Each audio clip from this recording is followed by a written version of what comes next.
Bonjour à tous, je vous souhaite au nom du département formation de l'Argus de l'assurance la bienvenue sur ce nouveau webinaire gratuit. Donc l'Argus de l'assurance, au-delà du magazine que vous connaissez sans doute bien, ce sont, comme on peut le voir sur la slide suivante, plus de 150 programmes et 400 sessions de formation qui sont déroulées chaque année. Ces formations se tiennent soit en présentiel, soit à distance, mais nous avons également des modules en e-learning et en blended learning. Nous avons un certain nombre de thématiques assez variées, le risk management, la finance qui va nous intéresser ce matin, mais aussi la réglementation, la distribution, le digital et bien sûr des spécificités sur tout ce qui est assurance de personnes et assurance dommages.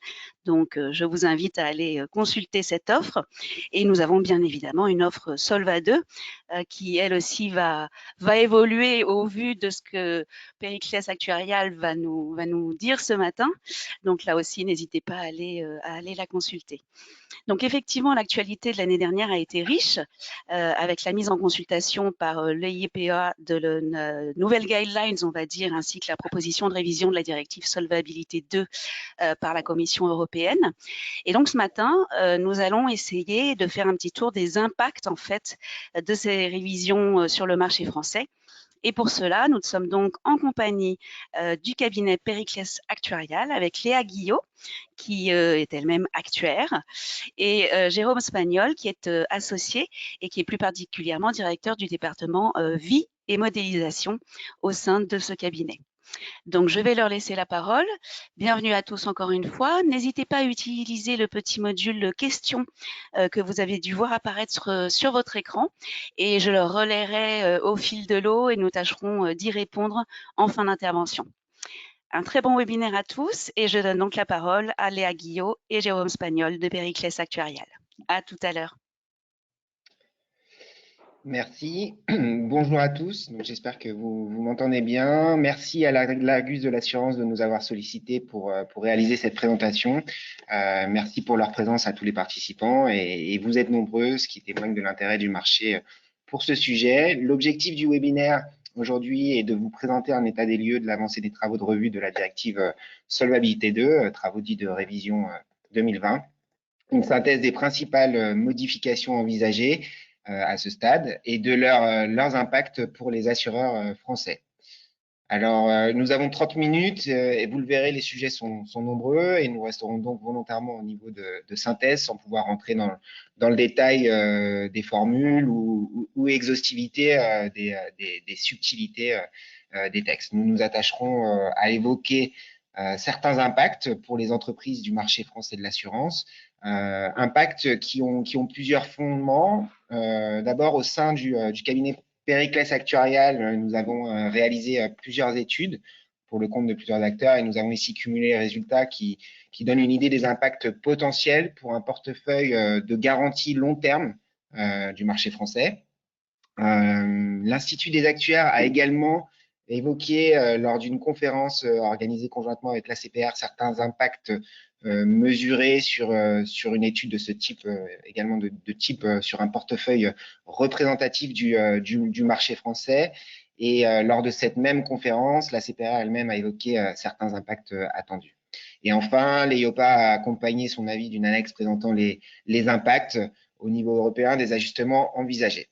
Alors, ces impacts sont évidemment à considérer avec recul, puisqu'ils peuvent fortement différer d'un profil d'entreprise à un autre et sont mesurés ici à l'échelle soit d'un marché, soit d'acteurs fictifs représentatifs, mais qui évidemment ne peuvent pas prendre en compte toutes les spécificités de chaque profil de risque. Si on passe à la slide suivante. Donc, entrée en vigueur en 2016, la directive a déjà fait l'objet d'une première révision aboutissant à une modification du règlement délégué, dont le texte définitif a été publié en mars 2019 et mis en application en juillet de la même année.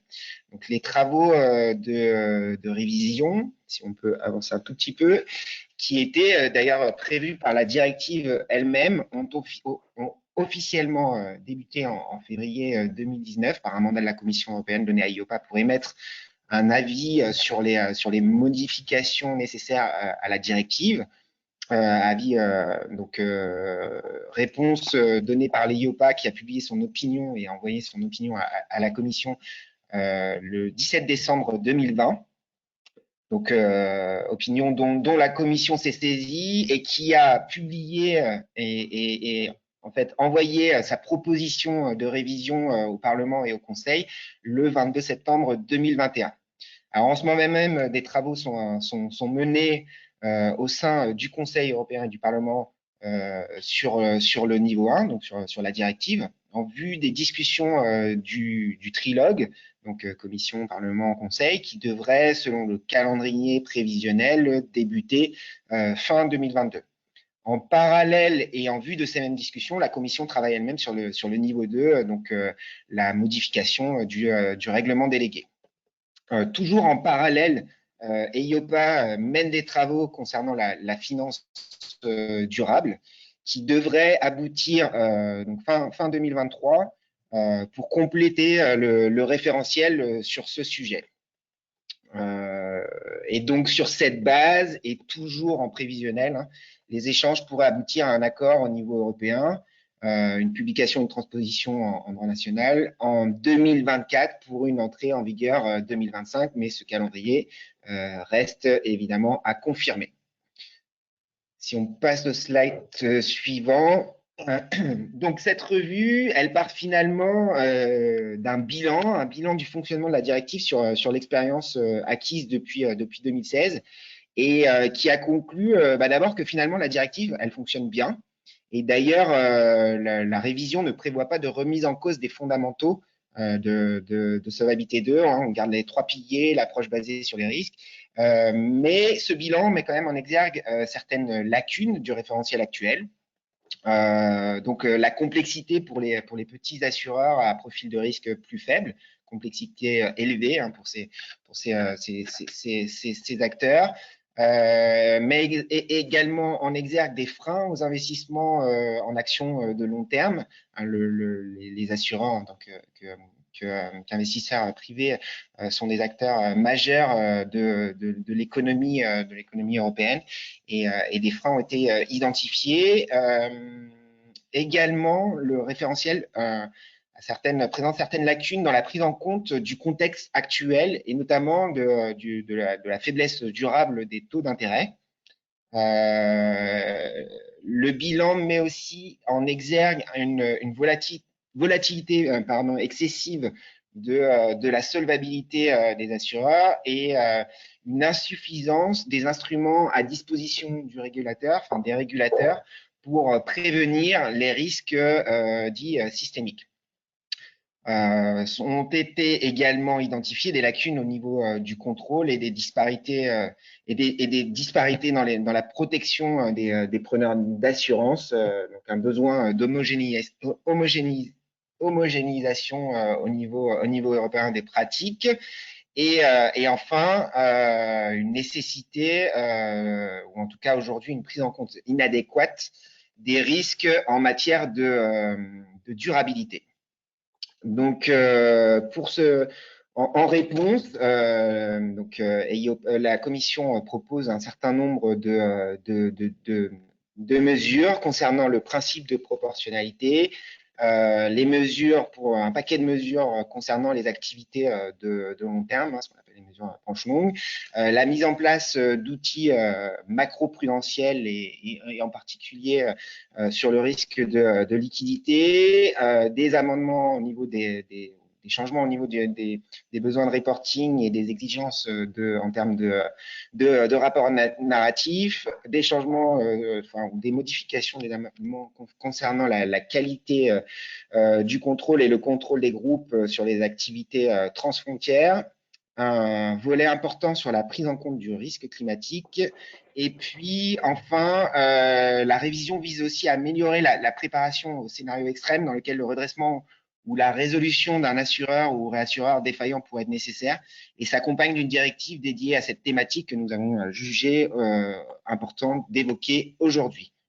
Donc, je vais maintenant laisser la parole à Léa qui va vous présenter ces différentes mesures prévues par la révision 2020. Merci Jérôme. Donc, bonjour à tous, merci d'être présents aujourd'hui.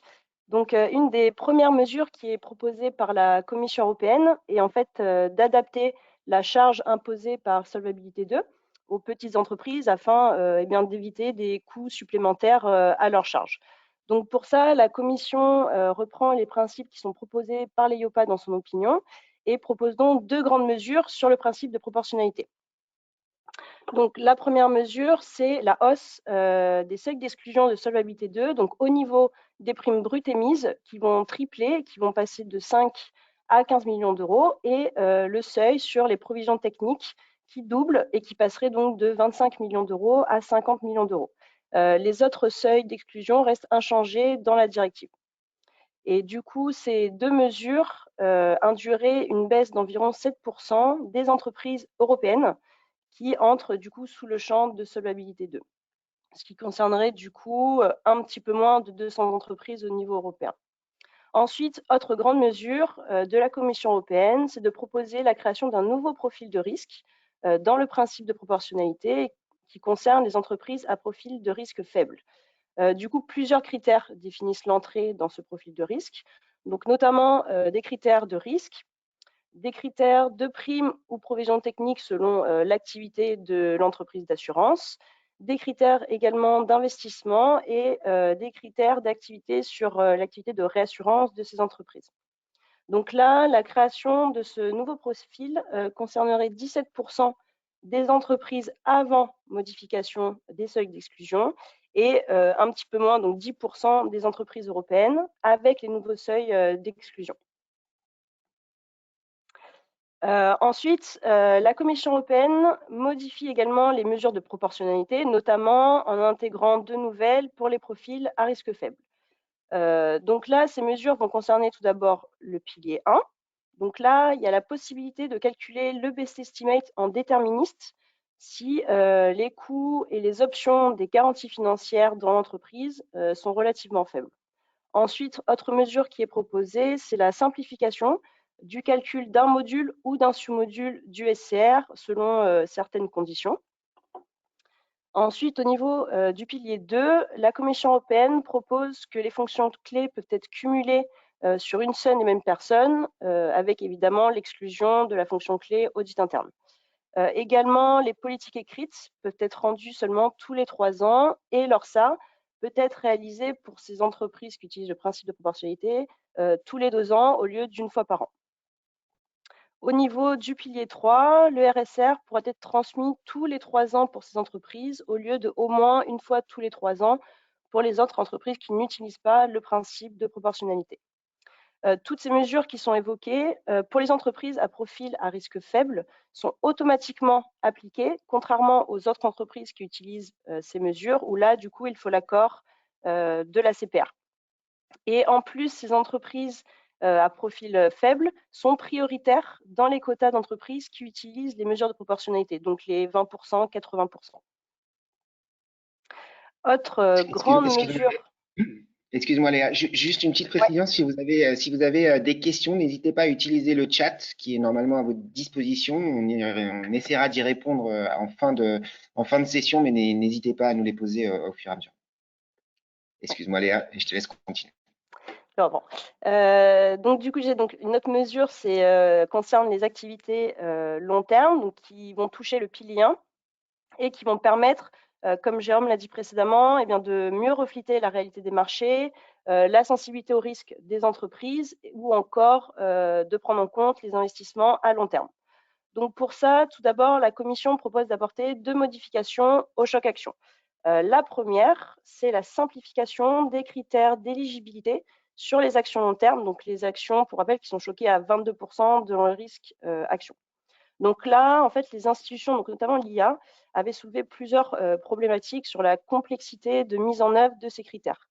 Donc pour répondre à ces problèmes, la Commission reprend la ligne directive proposée par l'EIOPA dans son opinion, avec du coup une simplification de ces critères, donc notamment sur la durée de détention de 5 ans, qui était évaluée ligne à ligne, et donc là, qui pourrait être évaluée au niveau de la poche globale des actions long terme.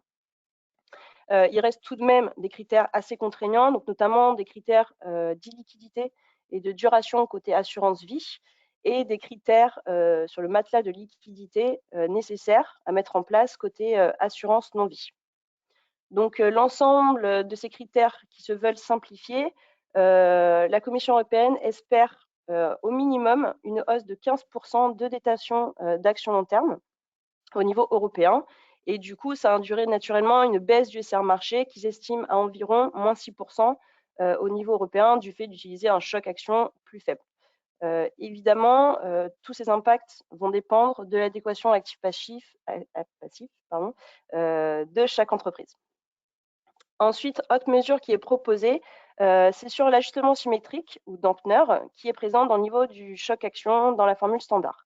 Donc là, pour rappel, ce paramètre permet d'atténuer le choc action après une baisse des marchés financiers et d'augmenter ce choc après une période de hausse.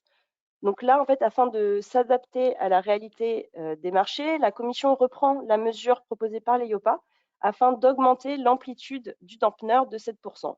Et donc là, du coup, les bornes du dampener passeraient de plus ou moins 10% à plus ou moins 17%. Le 17%, tout simplement, en fait, il a été choisi pour que le choc des actions type 1 ne passe pas en dessous du choc des actions long terme, donc de 22%. Donc, par exemple, ce qu'on peut voir sur le graphique, c'est qu'en juin 2020, donc c'est la dernière date à droite sur le graphique, la réduction du choc action dépassait les moins 17%. Et du coup, actuellement, effleuré à 10% et du coup, cap l'impact que pourra avoir le dampener sur le ratio de solvabilité. Et du coup, en termes d'impact, bien évidemment, l'impact sur le ratio de solvabilité dépendra des marchés financiers actions. Ensuite, autre grande mesure que la Commission européenne reprend de la proposition de l'EIOPA, c'est la modification de la méthode d'extrapolation sur la courbe des taux. Donc, pour rappel, la courbe des taux EIOPA, qui est utilisée dans la valorisation du passif, est construite actuellement à partir de la courbe des taux swap jusqu'au dernier point liquide, donc le LLP, qui est à 20 ans actuellement, et d'une méthode d'extrapolation à partir de ce dernier point liquide jusqu'à l'UFR, donc le taux auquel converger. C'est donc cette méthode d'extrapolation qui est proposée d'être modifiée afin de mieux refléter la réalité des taux sur le marché. En effet, en fait, il a été pu constater que les taux qui étaient calculés sur la partie illiquide étaient beaucoup plus élevés que les taux observés sur le marché. Donc, du coup, ça a provoqué une sous-estimation des provisions techniques. Donc là, du coup, l'EIOPA propose une méthode simplifiée qui est basée sur la prise en compte de l'information de marché au-delà du dernier point liquide. Donc, en pratique, en fait, cette méthode va se baser sur les taux forward qui sont constatés réellement sur le marché. Et du coup, elle va permettre de se rapprocher des taux actuels et donc d'abaisser la courbe des taux, comme on peut voir sur le graphique qui est présent sur la slide. Et cette baisse des taux, du coup, impliquerait naturellement une hausse des provisions techniques du fait de l'actualisation et ainsi une baisse relativement importante du ratio de solvabilité. Donc là, selon notre étude d'impact sur les activités de long terme, ce changement d'extrapolation réduirait d'une quinzaine de points le ratio de solvabilité. De leur côté, l'EIOPA et la Commission européenne, pour le marché français, annoncent une baisse moyenne entre 8 et 10 points. Et étant donné l'impact assez important de cette mesure, la Commission propose d'appliquer cette méthode progressivement jusqu'au 1er janvier 2032. Autre mesure proposée, c'est la modification du calcul du Volatility Adjustment, donc le VA. Donc, dans les mesures phares proposées par l'EIOPA et qui sont reprises dans la proposition de la Commission européenne, on peut noter la prise en compte d'un VA permanent pour chaque monnaie et également d'un VA macroéconomique spécifique au pays de l'euro. Il y a également l'augmentation du coefficient de prudence qui passe de 65 à 85% et la prise en compte de la stratégie ALM de chaque assureur via un nouveau paramètre qui est introduit dans la formule et en fait qui permet de corriger l'écart qui est entre la duration de l'actif et la duration des passifs.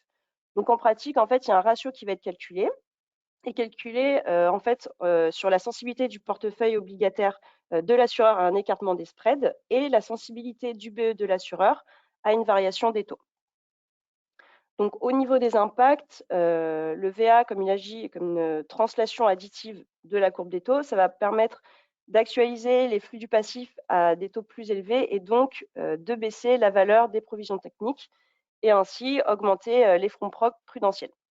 Donc là, selon notre étude, ça a un impact relativement faible avec une hausse d'un peu moins de 5 points sur le ratio de solvabilité. Ensuite, l'EIOPA et la Commission européenne proposent de baisser la marge pour risque, enfin le montant de la marge pour risque. Dans les études d'impact, il avait été montré de l'EIOPA, il a été montré que la risk margin était plus volatile et plus élevée pour les activités de long terme. Et donc, pour remédier à ça, l'EIOPA proposait 2 changements.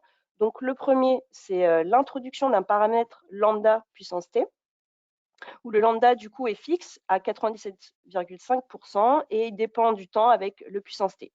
Donc là, du coup, ce paramètre en fait, permettrait de réduire la sensibilité de la risk margin au taux d'intérêt, étant donné que les activités long terme ont un écoulement du BE beaucoup plus lent. Donc là, la Commission européenne reprend dans sa proposition cette modification.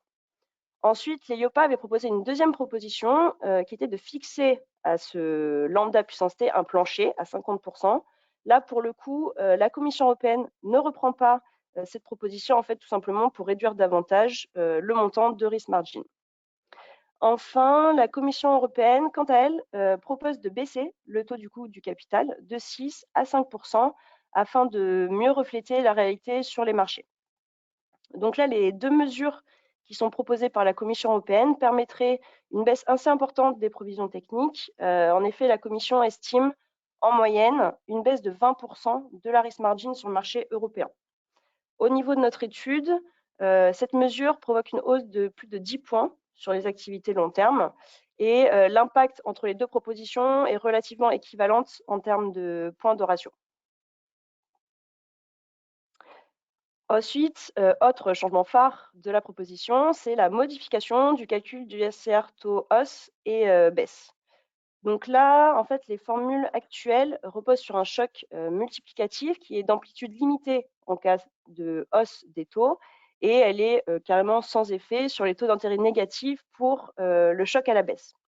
Donc pour ça, il est proposé que les 2 SCR taux soient modifiés. La Commission européenne reprend la proposition de l'EIOPA sur la modification du SCR taux up avec l'ajout d'un paramètre additif et la suppression du plancher de 1%. Sur le SCR taux down, la Commission s'inspire de la proposition sur la partie liquide de la courbe, donc avant les maturités 20 ans. Et sur la partie illiquide, là, la Commission propose de converger vers un UFR choqué qui est dans un corridor de plus ou moins 15 BP. Ensuite, la Commission et l'EIOPA proposent de supprimer le plancher de choc à 0%, mais tout de même quand même d'ajouter un plancher absolu sur les taux à moins 1,25%. Alors bien évidemment, ce moins 1,25% risque d'être revu en cas de chute importante des taux afin de ne pas du coup déformer la courbe des taux utilisée dans l'actualisation du passif. A priori, cette mesure est celle qui va coûter le plus cher en points de ratio aux assureurs. Évidemment, son amplitude également dépendra de l'adossement de l'actif passif de chaque assureur et aussi des marchés financiers. En termes de chiffrage, de notre côté, cette nouvelle mesure coûte une trentaine de points de ratio au vu de l'activité long terme de l'entreprise. Et l'IA, quant à elle, suite à une étude sur une entreprise représentative du marché français, elle estime un impact à la baisse sur le ratio de l'ordre de 13 à 14 points. Comme pour l'extrapolation de la courbe des taux, étant donné l'impact sur le ratio, la Commission et l'EIOPA proposent d'étaler cette mesure sur le SR taux down seulement sur 5 ans. Enfin, la Commission européenne, via l'opinion de l'EIOPA, propose dans un premier temps de limiter le coefficient de corrélation entre le choc de spread et le choc de taux down de 50 à 25%. Donc là, naturellement, ça a pour effet de diminuer le SCR et d'augmenter légèrement le ratio de solvabilité.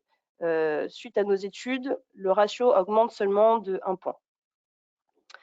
Également, la Commission européenne propose de réduire l'utilisation des mesures transitoires sur les taux d'intérêt et les provisions techniques pour les nouvelles entreprises soumises à solvabilité 2 et également pour les transferts de portefeuille. Également, la Commission propose d'appliquer une nouvelle mesure transitoire pour les obligations souveraines détenues dans un autre État membre. Donc pour celles-ci, qui sont achetées avant le 31/12/2019, le choc de spread et de concentration sera nul. La Commission européenne souhaite également appliquer de nouvelles mesures afin de mieux prévenir l'apparition des risques systémiques. Donc pour ça, en fait, elle propose d'intégrer des considérations macroéconomiques dans l'ORSA et donc rend obligatoire certains scénarios, donc la variation des taux d'intérêt, des spreads, des indices des marchés financiers, un scénario sur l'inflation, sur le degré d'interconnexion avec les autres acteurs des marchés financiers et enfin, un scénario sur le changement climatique, pandémique ou toute autre catastrophe de masse. Ces considérations macroéconomiques vont également s'intégrer dans la stratégie d'investissement des entreprises. Et également, la Commission européenne propose que l'ACPR ait l'obligation de donner à certaines entreprises de taille relativement importante des informations liées à des préoccupations macroprudentielles spécifiques. Donc là, à noter que les profils de risque faible n'auront pas à réaliser le scénario sur le risque climatique et pourront, avec les autres entreprises utilisant le principe de proportionnalité, réaliser un ORSA tous les 2 ans, comme j'ai expliqué précédemment. Toujours concernant le risque systémique, la Commission propose d'instaurer un nouveau plan de gestion du risque de liquidité, donc en fait dans la lignée de ce qui est fait au niveau bancaire. Donc là, ce plan va devoir prévoir les cash flows entrants et sortants au regard de l'actif passif de chaque assureur. Il doit également intégrer des indicateurs pour suivre ce risque de liquidité. La Commission indique également que ce plan va devoir être envoyé au même moment que le rapport ORSA. Comme pour l'ORSA, les entreprises utilisant le principe de proportionnalité n'auront pas à réaliser ce plan sur le risque de liquidité. Concernant le pilier 3, il y a 2 grandes nouveautés sur le reporting et les rapports à narratif. Le premier, c'est la décomposition du SFCR en 2 parties. Donc une partie qui est prévue pour les assurés et une autre partie qui est prévue pour les professionnels. Deuxième grande mesure, c'est l'audit obligatoire du bilan prudentiel qui est transmis du coup dans le SFCR et qui va devoir être réalisé par un contrôleur légal des comptes ou un cabinet d'audit. La Commission et l'EIOPA proposent également une modification du calendrier qui sera prolongé pour le rendu des QRT au niveau solo sur l'annuel et le rendu du SFCR et du RSR et du coup du nouveau rapport d'audit.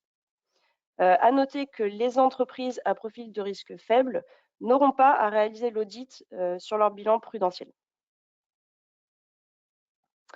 Autre proposition de la Commission européenne, c'est d'augmenter la qualité de contrôle effectuée par les autorités, donc notamment le fait qu'un rejet d'agrément sera inscrit dans une base de données qui sera gérée par l'EIOPA et qui sera communiquée aux autres États membres s'ils le souhaitent. Également, un renforcement du contrôle des exigences de compétences et d'honorabilité des membres de l'organe d'administration, de gestion ou de contrôle et des fonctions clés. Donc là, par exemple, en fait, la CPR a le pouvoir de demander à l'entreprise de démettre une personne de son poste si elle ne remplit pas, du coup, ces critères de compétences et d'honorabilité. Dans la lignée des contrôles, la Commission propose également d'augmenter le pouvoir donné aux autorités de contrôle, donc notamment sur les groupes et les activités transfrontières, avec par exemple une coopération qui sera accrue entre les États membres sur les informations de l'entreprise exerçant des activités transfrontières.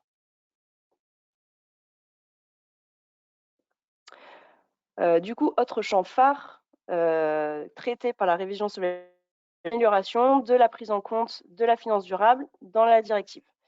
Donc avant de parler des mesures qui sont proposées par la Commission européenne, on va juste faire un rapide rappel des étapes clés sur ce sujet.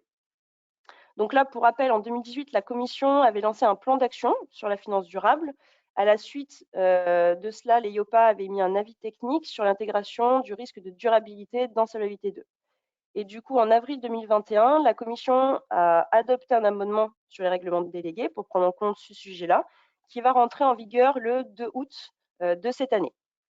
Et du coup, en parallèle, sujet d'aujourd'hui, la proposition de la révision en septembre 2021 qui comprend un volet sur la finance durable.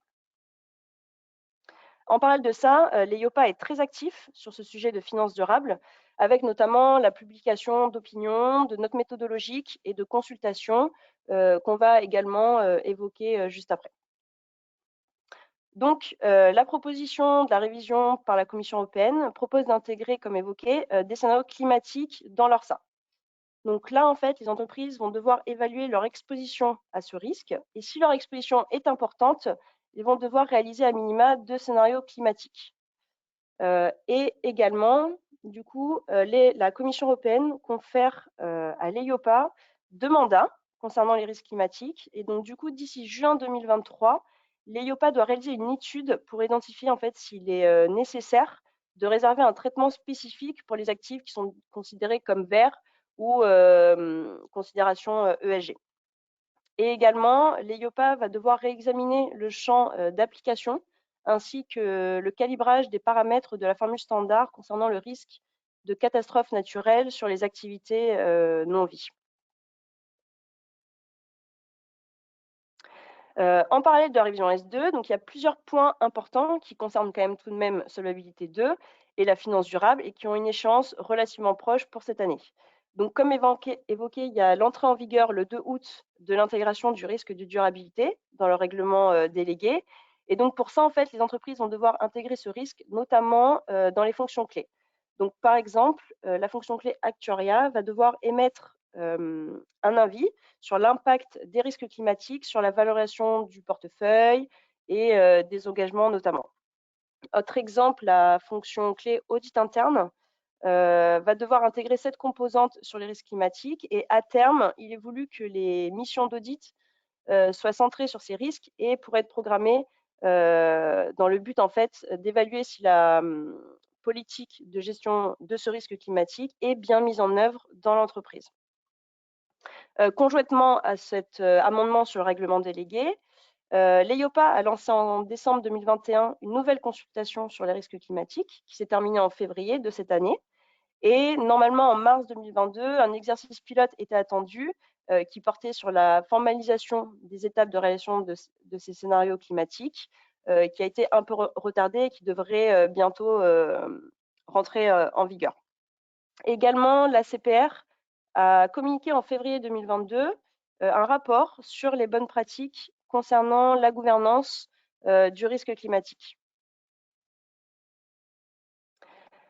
Enfin, dernier point important sur la proposition de la Commission européenne et qui est en lien avec Solvabilité 2, c'est la proposition d'une directive établissant un cadre pour le redressement et la résolution des entreprises d'assurance et de réassurance et qui a été fait en fait en parfaite cohérence avec Solvabilité 2.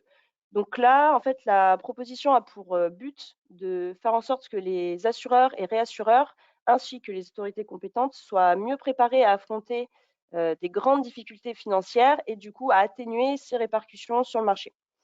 Donc là, ce qui va concerner notamment les entreprises, c'est la réalisation d'un plan préventif de redressement. Elles vont devoir intégrer en fait dans leur système de gouvernance la réalisation de ce plan qui doit inclure des indicateurs et des stress tests afin de mettre en place une procédure d'insolvabilité et des mesures correctives qui y sont du coup associées. Donc pour ça, la commission explique que ce plan va devoir être réalisé une fois par an et qu'il va devoir être validé par l'organe d'administration de l'entreprise. À noter du coup que les entreprises qui sont à un profil de risque faible seront exemptées de réalisation de ce plan préventif. Jérôme, je te laisse la main pour le mot de la fin.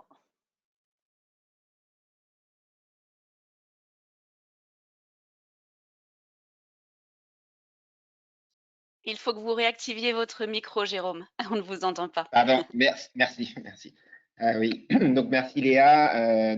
Oui, comme vous le voyez, une revue globale de Solvabilité 2 très riche, hein, bien plus large que celle qui avait été envisagée à l'origine et qui considérait uniquement le paquet branche longue, mais la Commission européenne a vraiment mis l'accent sur une revue et l'intégration problématiques diverses et variées, donc des impacts nombreux et de nature différents, qu'ils soient quantitatifs ou de qualitatifs, comme le traitement des différents acteurs, les mesures de proportionnalité.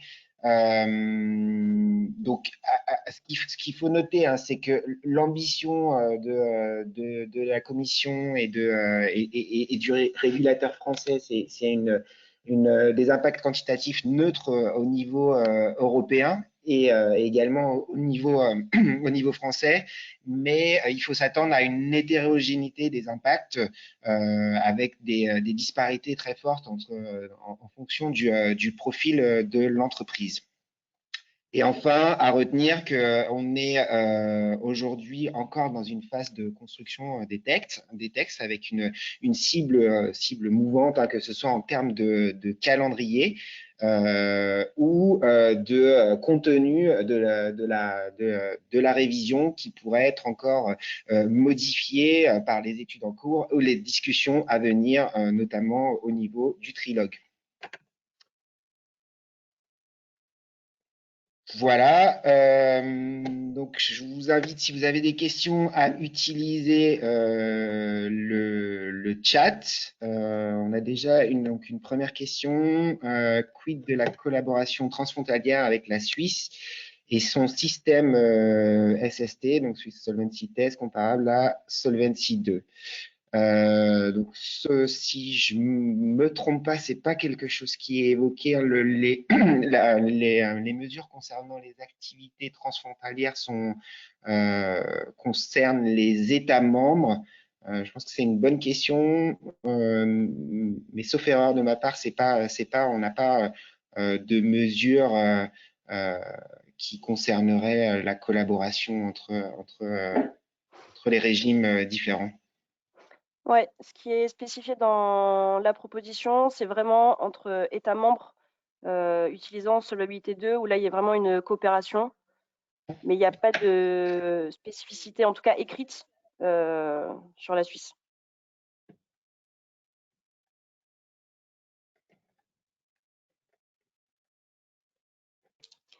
Bah, écoutez, nous arrivons au terme de cette présentation qui était vraiment très, très complète. Merci à tous les deux dans un temps très, très contraint. Vous nous avez vraiment éclairé sur le sujet. Donc voilà, j'espère que vous avez apprécié ce webinaire. Je vous donne rendez-vous pour un nouveau webinaire très bientôt. Merci au cabinet Périclès Actuarial de cette participation et particulièrement donc à Léa Guillot et Jérôme Spagnol pour leurs explications très claires sur un sujet compliqué. Un très bon appétit à tous, bonne journée et à très bientôt. Au revoir. Merci. Au revoir, merci.